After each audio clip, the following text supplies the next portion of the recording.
Good to see you, man. Once everybody gets right. All right. Well, thanks everybody for coming out for our April Lunch and Learn. And we'll have people joining us online as well.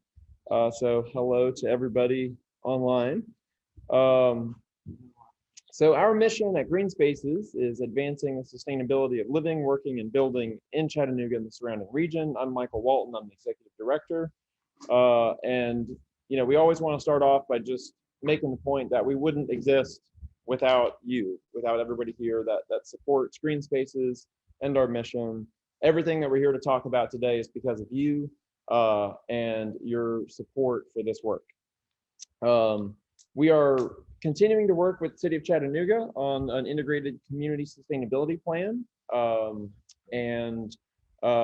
You can stay involved with that by going to our website, and we will keep you in the loop as things come out with the city and their plans for adoption. Our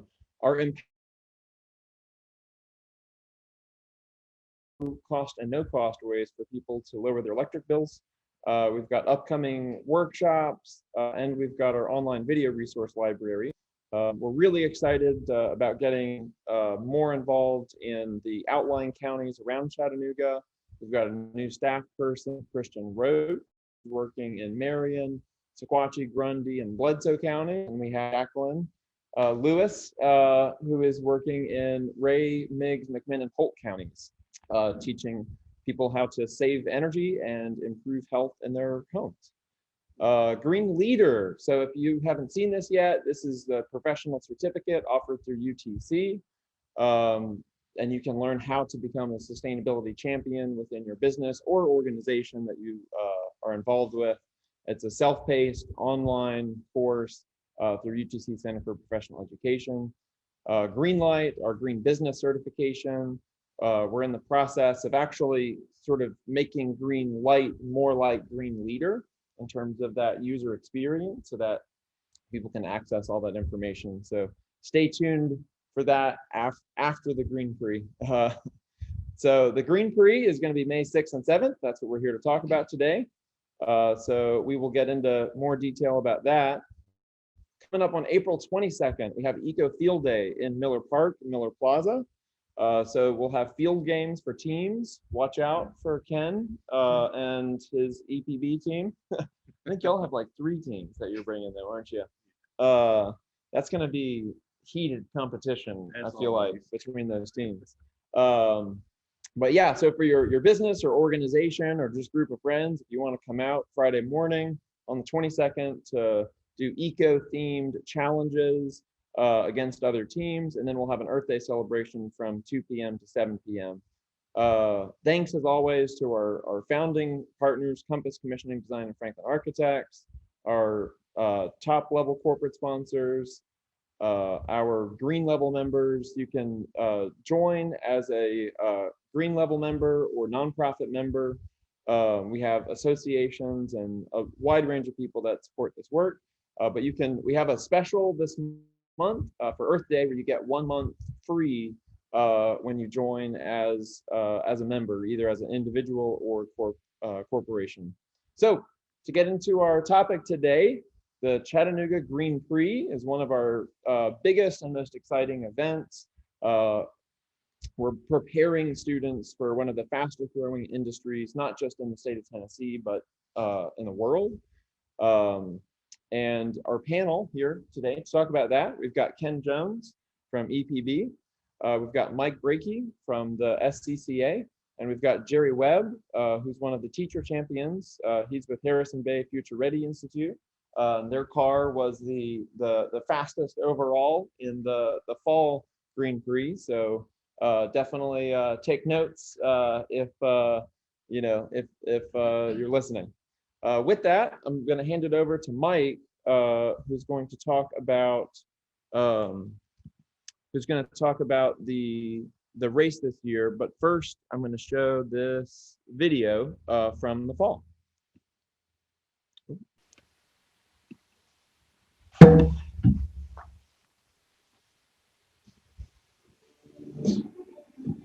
Today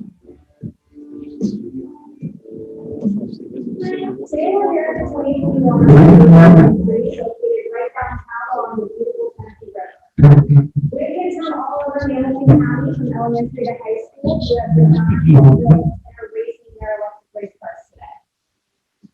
This weekend is a culmination of the students' hard work this entire school year, so they have received a box of parts that they had to build. And through this entire process, they're learning team building, they're learning problem solving, they're focusing on STEM curriculum, and really preparing them for the future in the EV marketplace, in the electric and renewable energy place.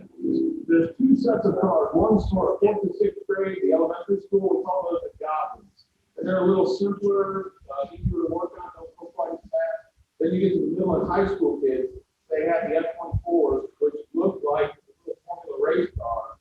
You can see with the corners are tight enough where it's not just hold the gas and steer. They have to let off, brake, work the corner as it would in a normal race. Every year, the students have 2 opportunities to race, fall and spring. We're really excited to see them back in the spring to see how they've designed and built their teams up and what they've learned over the year. The GreenPrix is a key program at Green State. We are setting up a sustainability nonprofit, and our mission is advancing the sustainability of living, working, and building in Chattanooga and the surrounding area. For us to get to the future that we all want to see with zero carbon and strong economy, electrification of transportation is a big piece of that. And the GreenPrix is preparing a whole generation of students for that future. Part of the idea of building the cars is not just problem solving, that's a big piece of it, but the engineering of, the mathematics of, the setting up the suspension. So they learn a lot, and I think a lot of them learn just to work together a little bit to communicate. We're excited to be here and see all the students, hard work on the cars they build, help them learn about electrified transportation, the benefits of that. Can't wait to watch them race and see how fast they can go and how great the cars. We're really excited about the future of electric transportation. It's going to be great for the community, both the car owners will save money, but also we'll have cleaner air for everyone with more electric cars on the road.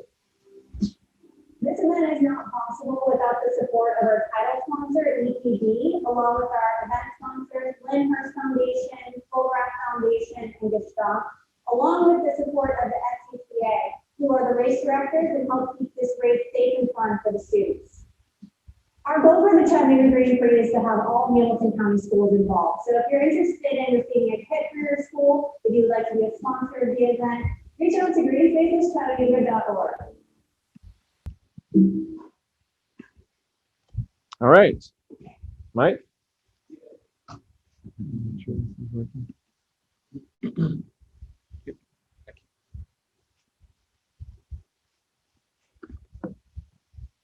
I put this on there so I don't forget to introduce myself. Right?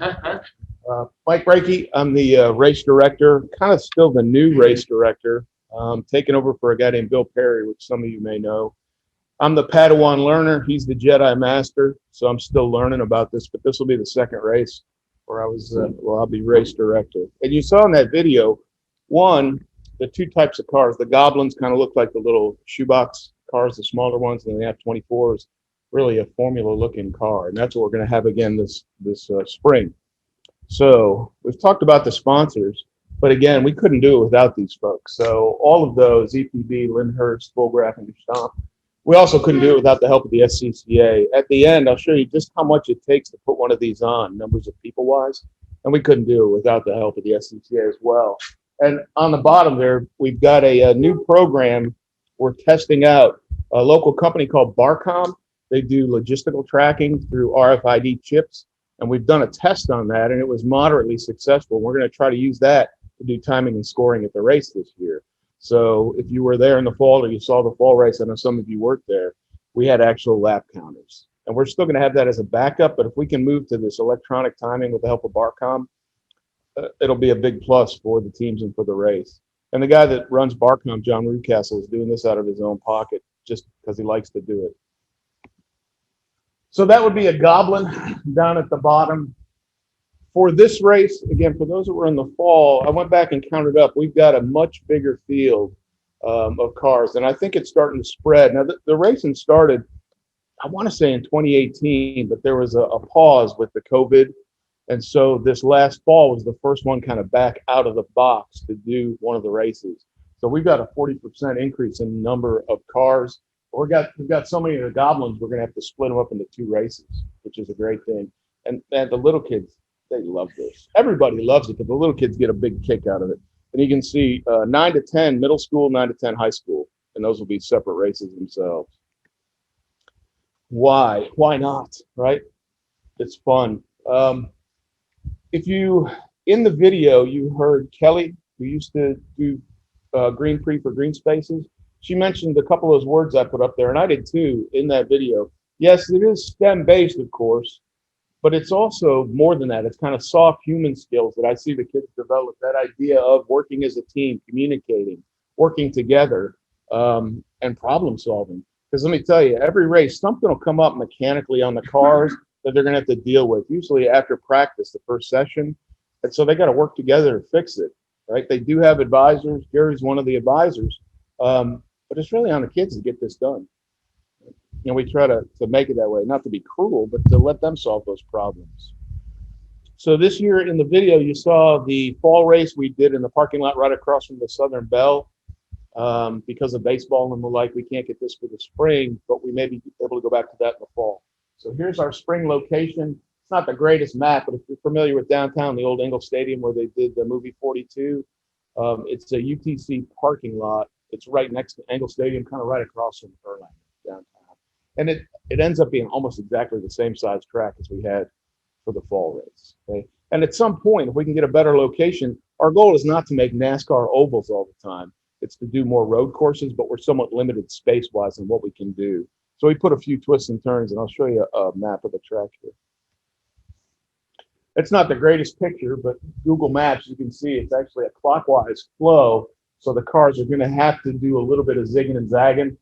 And we've got a good area for viewing and pits, etc. So about the same size. And one of the things we really do, Bill Perry's big on this, is setting up the track so it's navigatable, but it's also safe for the kids. We use these sandfield jersey barriers. Anything there's an obstacle, because the last thing we want is somebody to pack one into something and get hurt. And accidents do happen. And they'll probably happen right in front of the spectator area this year. Yeah, probably. We didn't plan it that way. But. So race day. Here's how a typical race day works, and this will be in the spring as well. We do a practice/qualifying session. It's a 45-minute window for the teams to go out and make sure their car is good. And while they're doing that, we're taking lap times. And so the lap times set the grid for the race. And now the Goblins, this is a little bit in the weeds, but the Goblins are a belt-driven cog system. And so they can't go from a standing start, Formula One style. So they need a little bit of a boost to get rolling. Otherwise, the belt just spins. But once that grid's set, the F-24s go out, or the Goblins, go out for a 45-minute race. So they're out there, they do pit stops, they do driver changes, and then back out on the track. So the teams are out there signaling them when to pit. So it's kind of like a real race. For the F-24, same idea as far as gridding, but they can go from a standing start. So we set them up staggered, just like Formula One. Green flag, go. And they go out for 90-minute sessions. And that's a good long race. I mean, every driver's going to get about a 25, 30-minute stint out of that. So as with any endurance race, the total lap count is what decides the race winner. But we also add in there this top secret, not really, formula. The kids do a presentation about the car, and they talk about what they learned building it, any challenges they had. It's up to them to kind of present to the judges. I think Ken was one of the judges in the fall, and they love it. And that's part of that communication process, not to be afraid to talk about things to other people. And so that figures in not as strongly as the race results, but it's a piece of the overall equation. And that'll give us our podium. And then we give out awards at the end. And so, yeah, on the right-hand side, that's Team Achy Breaky in our 24 Hours of Lemons endurance race car. So full width Billy Ray Cyrus mullet. And if you look in the background, you can see Billy Ray sitting in the passenger seat. A little fun with that. We got one of those coming up soon. So we try to do the race just like a no-kidding endurance race.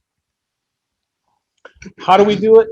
It takes a lot of work, just like anything. You guys have probably been involved in something that nobody understands all the background that goes into making an event happen. So it's a lot of people from Green Spaces, from EPB, from the local community. We had quite a few volunteers in the fall just come out to help because they wanted to. Right? And so we're always looking for folks. The guy in the yellow hat there in the background, that's Bill Perry, and that was an award for making fixes on the fly, the Perseverance Award in the fall. And I want to say that was Orchard Knob Middle School got that. Is that right? Was it Brown? It was, that's right. It was Brown. Yep. I remember the lady with the hat. This is what I'm talking about. This is just the SCCA side, and Eric's helped us in the fall corner worker wise, but you've got also the Green Spaces, the local community. So it's 50, 60 people out there making this happen safely, happen fun. Okay. So that was the idea behind this one. That's my other toy. It's green, so I put it on there. That's my Lotus 7. So I do a lot of hill climbs and racing with that. So back to Michael. I just threw the question slide there.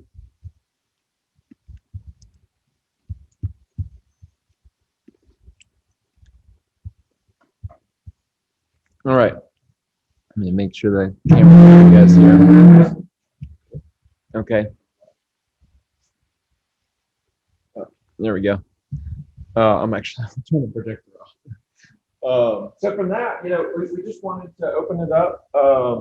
So from Ken, from your perspective, you've been involved in this, I think from the very beginning, in 2018. That's right. Before you were even on the board at Green Spaces. But I also want to recognize Ken because he was the past chair of our board and had to be the chair of our board back in the middle of COVID when we had to cancel the Green 3 the day of the race.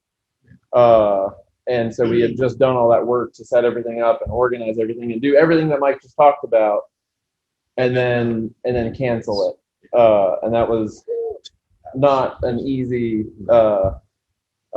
period of time to try to figure this out and rebuild it. But from your perspective, being involved with it and also from EPD, what stands out to you about this event?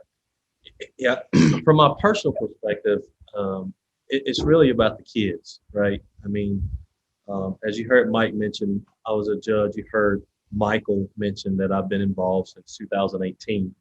And just being around the kids and seeing their excitement and their joy and just seeing them learn something new that they haven't learned before. And then not only that, but to watch them compete and watch them compete with energy, enthusiasm, watch them talk about what they've learned. I end up learning something every year that these students go through. You can see their passion behind it all. You can see their drive. We are teaching them what the future is like. They are doing, this is fun right now, and they may not even realize we're preparing them for where the future is going. Because if you think about all the major manufacturers, car manufacturers, and what they're doing here locally, we're having an expansion to build EV cars. Across the state of Tennessee, I think there's 4, if I remember correctly, manufacturers that are building EV cars just in the state of Tennessee. If you think about all the initiatives to be carbon neutral by X time, depending on what company you work for, you have been talking about, all these things are being put in place, and we're preparing these young people for those jobs of the future. Those actually are jobs now, but we're preparing them at a young age so when they get to that point. So that's my personal take on it. From an EPB perspective, we understand and we're watching where the trends are going. So much so you may have heard in the news just last week, I believe it was, where we have opened up EV chargers in our parking garage in our downtown building.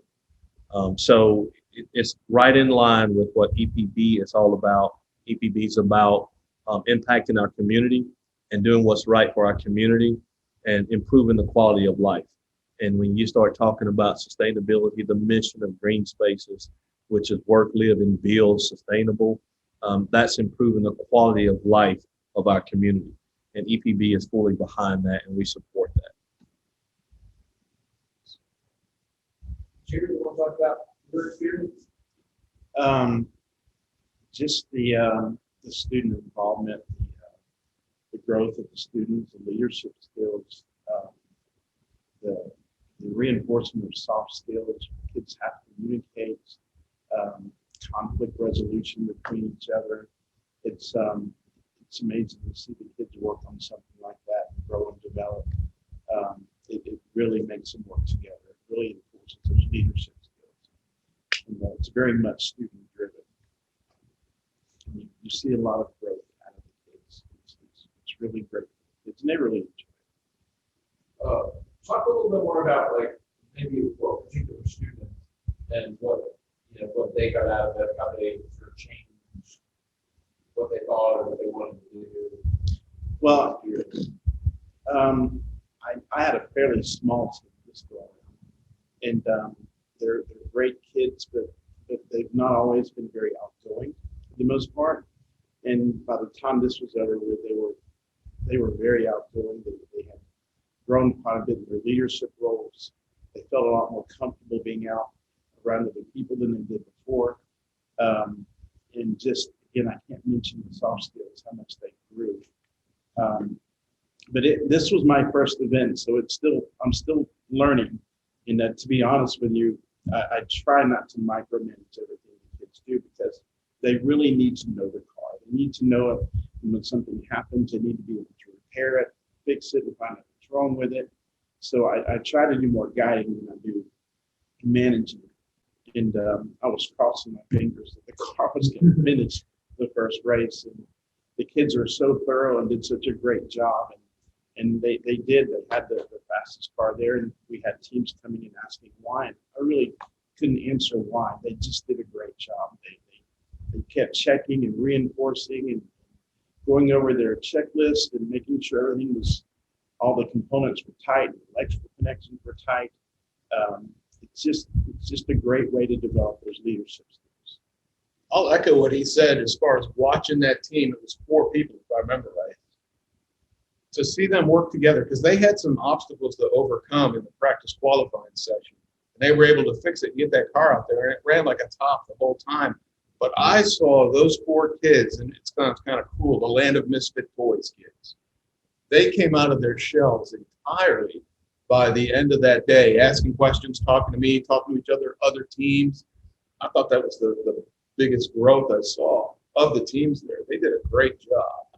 They did have a little accident between qualifying and the actual race. One of the young men he was excited and in a bit of a hurry, and it was a good learning experience, but he connected the batteries wrong and brought a set of batteries. But they were calm, and they were able to borrow a set of cables and replace the batteries with a decent set of batteries. And they handled it very well. And one of the things that we talked about in this sort of the big picture of like why we're doing this sort of like transition to electric vehicles. When you think about how much money is going to be spent today in the Chattanooga region on gas and diesel, you think about where that goes all over the world, where do you feel like the impact will be when more and more and more of those resources stay local, and go to local energy generation rather than being sort of outsourced like this? Right. So I think all of us want our communities to have a thriving economy, right? When you have, it kind of really goes back to this. When you have a thriving economy, you impact your community in a positive way. When you start to impact your community in a positive way, you start to improve the quality of life of people around, right? So I think that's really the gist of what we're going to see is we'll see economic growth in all facets, right? And we'll see that economic growth impact, we talk about it, our air quality, right? You'll see that. So you think about the health benefits that come along with that. You think about people that are dealing with whatever medical issue it might be. You can, to something as simple as an air filter in your house, right? We'll change those out depending on maybe 30, 90 days, depending on what type of air filter you have. If our air is cleaner, then that's less filtering that our air filters have to do. When our air is cleaner, that's less breathing in of stuff that we don't have to breathe in, right? So you're already getting not only benefits from the economy, but you're getting health benefits. You get to see people out more. I mean, on a beautiful day like today, people out walking their dogs, riding their bikes, taking runs, going on hikes, just an overall energetic, more healthy community with a positive impact is what I see happening. Well, question. The question is that we all know this is the future, but I think it's a little bit of an issue when it comes to the transition between. So if you get more education, the population really getting to this. I think starting with the kids in this green-free idea, it makes it a more natural transition. They kind of grow up, just like digital natives grew up with the internet. They don't think about it now. So I think that's going to help. The hurdle to get over probably can get addressed. It's folks like us that grew up in a different environment, getting over that hurdle. I'd have to agree with Mike. I mean, I really think it starts with, I think there is a level of awareness we have to continue to do. To that point, that's why we have the Green Leader and the Green Light program here at Green Spaces. Those two programs really help drive that awareness into the community. And then once you educate one person, you hope that that person would then go have those conversations with their circle or their network, and then you start to make an impact that way. So that's another piece of that. But I think to Mike's point, it really starts with the kids, right? If you have, whether you have kids of your own, you have nieces, nephews, grandkids, whatever it might be, when they come and say, I want to do this, or I want to do that, or this is important to me, that's important to me, it also becomes important to us as parents, grandparents, or whatever the case may be, right? So I think we can actually tackle that awareness from a couple of different angles, the kids being one, and then programs like our Green Leader and Green Light program here at Green Space being two. I'll say something else, just totally off on a tangent. Electric motors give instant power. And so you're seeing the E-Formula, basically a Formula One style racing now. The 24 Hours of Lemons that sanctions these endurance races, they have a $5,000 award sitting out there now for a car that can finish a 24-hour race electric powered. So they're trying to incentivize it on the racing side of things as well.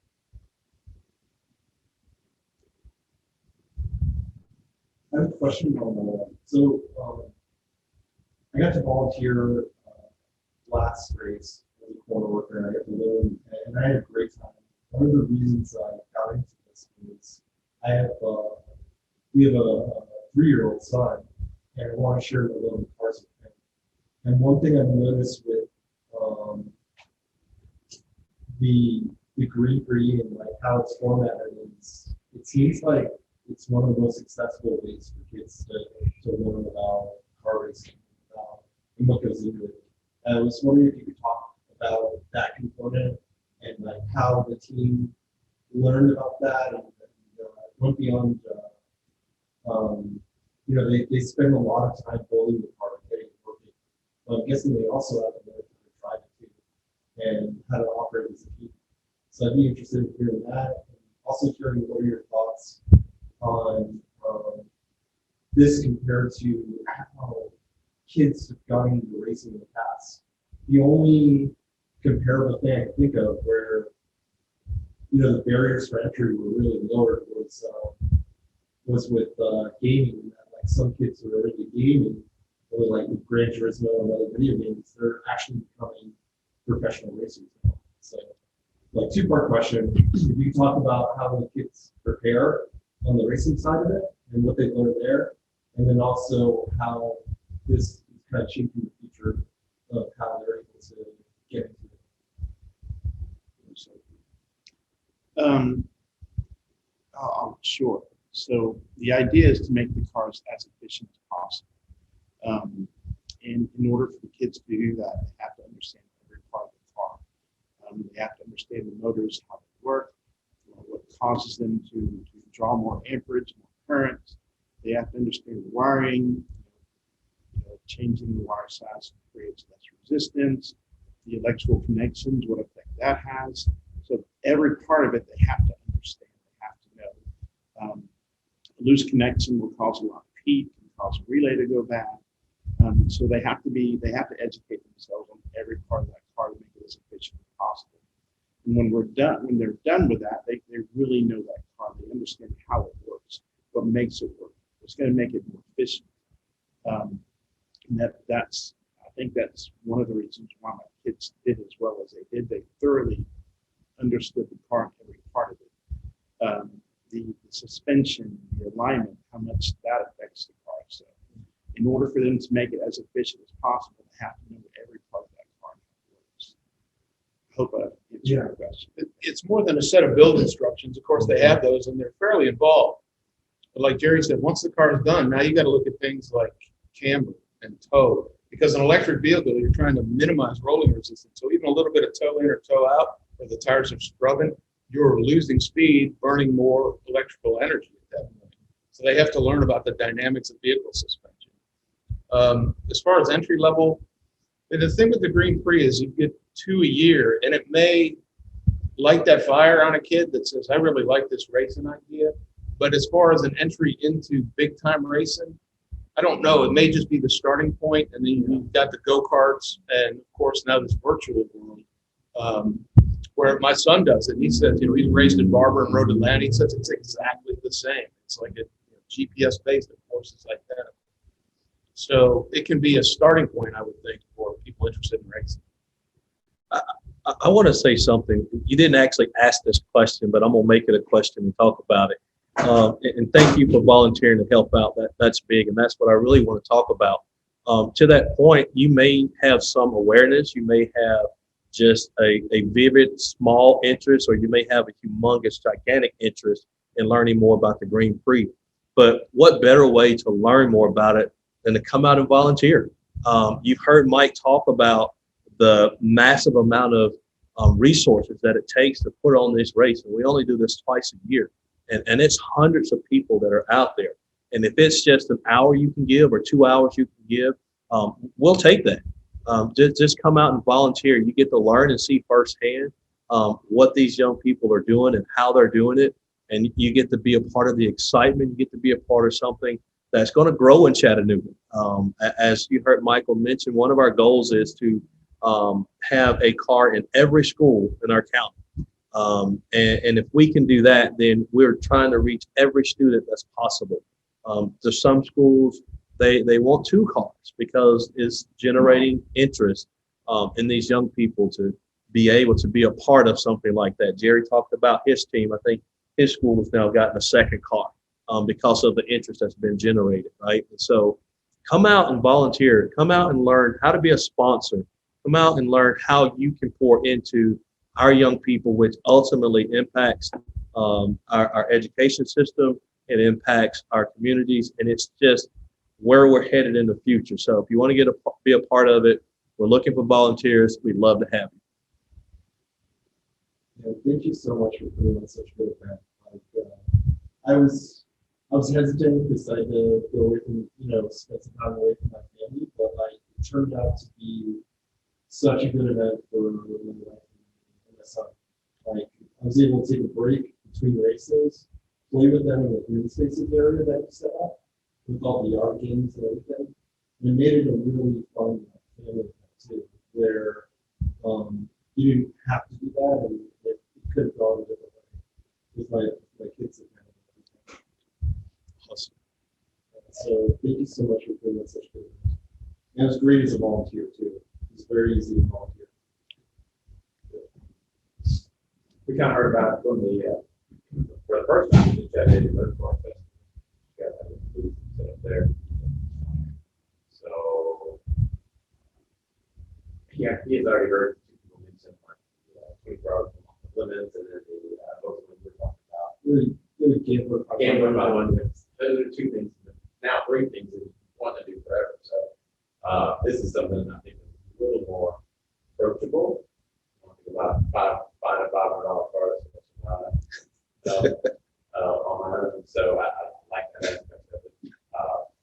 One thing we're trying to navigate though is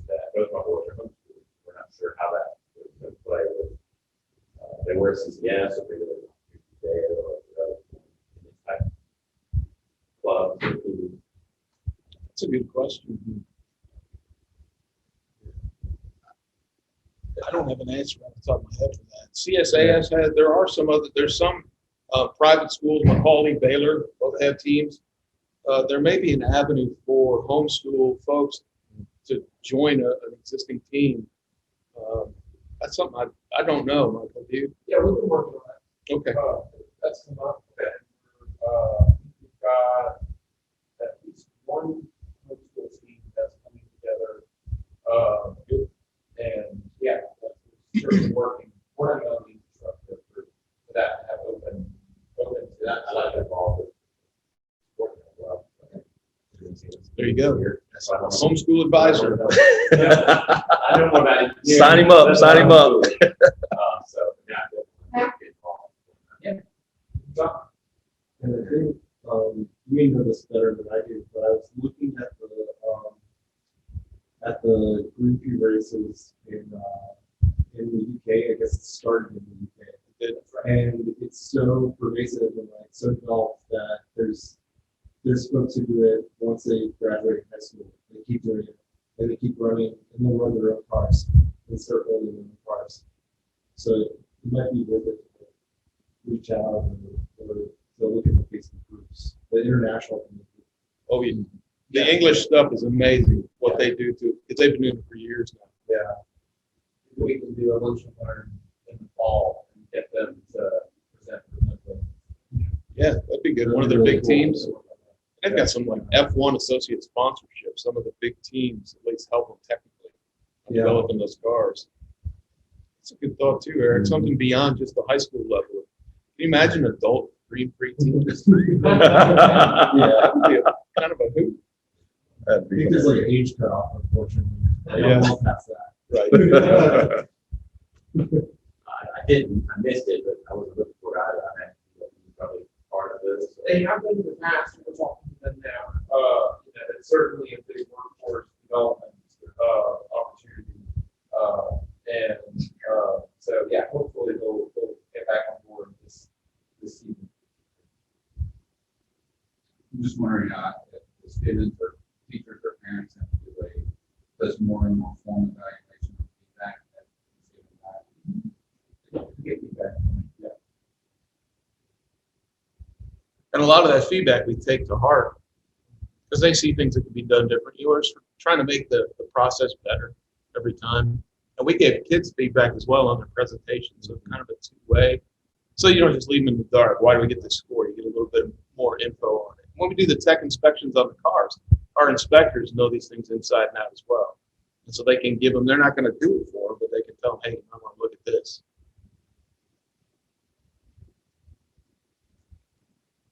Questions? All right, well, thank you to our panel.